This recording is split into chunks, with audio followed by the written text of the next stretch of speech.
آج سے ایک صدی قبل جب چائنا میں زلزلہ آیا تھا تو لاکھوں لوگ جو ہے وہ ملبے تلے دب گئے اور خاک کا ڈھیر بنے تھے، اور ایک بہت بڑی بلڈنگ جب وہ نیچے گرتی ہے تو اس کے ملبے کو اٹھایا گیا تو کافی دن لگ گئے اس ملبے کو اٹھانے کے لیے، لیکن ایک جگہ دیکھا گیا کہ وہ سل تھی، اس کو اٹھایا تو نیچے ایک چھوٹا سا بچہ ہے اور ساتھ ایک خاتون ہے اور دونوں بے ہوش ہیں۔ انہیں وہاں سے اٹھا کے ہاسپٹل لے آئے اور اس خاتون کو ہوش آئی تو اس سے لوگوں نے سوال کیا کہ ہم نے ایک عجیب کام دیکھا ہے کہ تیرے ہاتھوں کی انگلیاں جو تھی وہ زخمی تھی، سارا بدن تو تیرا محفوظ ہے، تو تیری یہ 10 انگلیاں ہیں یہ ساری زخمی تھی، اس کی وجہ کیا ہے؟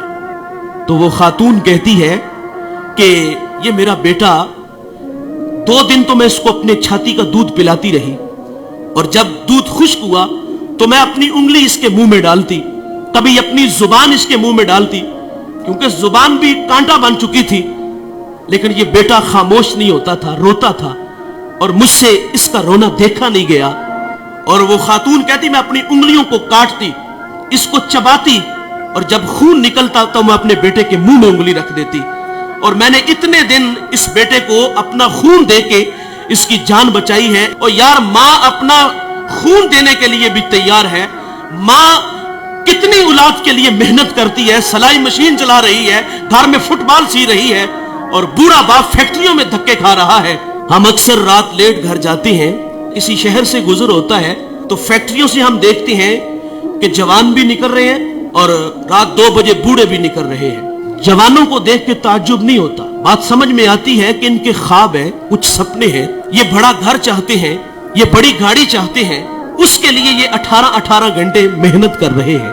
تعجب ان بوڑھوں کو دیکھ کے ہوتا ہے کہ جن کے قدموں میں اب چلنے کی سکت بھی نہیں۔ یہ وقت تو خدمت کروانے کا تھا، لیکن یہ فیکٹریوں میں دھکے کھا رہے۔ والدین کی عظمت کو سلام کرتا ہوں، یہ 18 گھنٹے کام اس لیے کرتے ہیں کہ پہلے ہمارے بچے اسکول میں پڑھتے تھے، اب کالج میں ہیں، یونیورسٹیوں میں پڑھتے ہیں، اب خرچے بڑھ گئے ہیں، ان کی تعلیم کو مکمل کرنے کے لیے وہ 18 گھنٹے کام کرتے ہیں۔ اور ان بوڑھوں کے پیش نظر یہ بھی ہوتا ہے کہ ہم نے تو ساری زندگی مستریوں کے پیچھے دابڑے اٹھائے، فیکٹریوں میں دھکے کھائے، کل کو ہماری اولاد ہماری جگہ پہ نہ کھڑی ہو۔ وہ ہمیں آسودہ کرنے کے لیے، آسودگی دینے کے لیے خود 18 گھنٹے کام کر رہے ہیں، لیکن افسوس انہوں نے محنت سے پالا، انہوں نے ہمیں معاشرے میں جینے کے گر سلیقے دیے، ہمیں تعلیم کی دولت سے آراستہ کیا۔ ماں گھر میں فٹ بال سی کے بچوں کے لیے پیسے جمع کر رہی ہے، کئی بار ہاتھ زخمی ہوا، ساری رات وہ سلائی مشین چلا کے اپنی اولاد کی تعلیم کے لیے محنت کی، اور ہم اتنے بڑے بنے کہ جب ہم کسی اعلیٰ مسند پہ بیٹھے تو اب ماں باپ خود کو چھوٹا محسوس کرنے لگے۔ یہ رویے ہیں ہمارے، وہ ہمیں بڑا دیکھنے کے لیے خود ہارے۔ مجھے سرے راہ ایک بوڑھا ملا، وہ چنے بھون رہا تھا تو میں اس کے پاس رک گیا اور اس کا ہاتھ بھی کام نہیں کر رہا تھا۔ میں نے کہا بابا جی اس عمر میں بھی کام کرتے ہو؟ تو وہ بوڑھا مجھے کہتا ہے کہ مولوی صاحب میرا پتر 14ویں کلاس میں پڑھتا ہے۔ لیکن سخت افسوس، ہم بڑے بنے تو ماں باپ خود کو چھوٹا محسوس کرنے لگ گئے۔ اب باپ کا تعارف کراتے ہوئے بیٹے کو شرم آ رہی ہے۔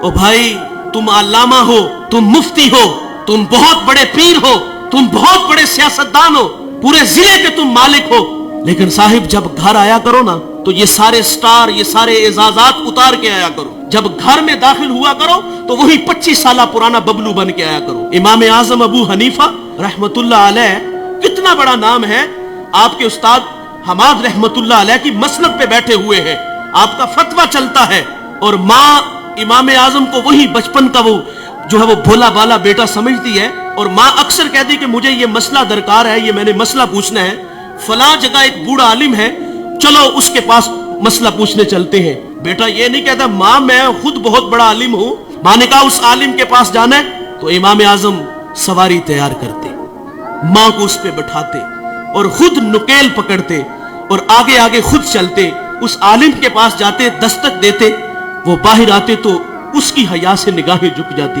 اور کہا میری ماں نے آپ سے کوئی مسئلہ پوچھنا ہے تو ان کی ذرا رہنمائی فرمائیے۔ وہ مسئلہ پوچھتی تو وہ امام اعظم سے کہتا کہ اس کا جواب کیا ہے؟ آپ ارشاد فرمائیں۔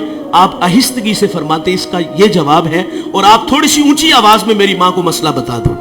ساری زندگی ایسے ہی ہوا، اور ماں باپ کے لیے تو اولاد وہی 25 سالہ پرانی ہونی چاہیے نا. لیکن افسوس کہ ہم گھر میں بھی آتے ہیں تو پیر بن کے آتے ہیں. افسوس کہ ہم گھر میں بھی آتے ہیں تو بہت بڑے علامہ بن کے آتے ہیں. ان کی قدر کرو صاحبو. قدر نعمت زوال نعمت کے بعد ہے. اگر یہ روٹ کر کے چلے گے تو ہم سے عرش کا رحمان ناراض ہو جائے گا. اس ویڈیو کو شیئر ضرور کریں. ہو سکتا ہے آپ کے ایک شیئر سے یہ بات کسی کے دل میں اتر جائے.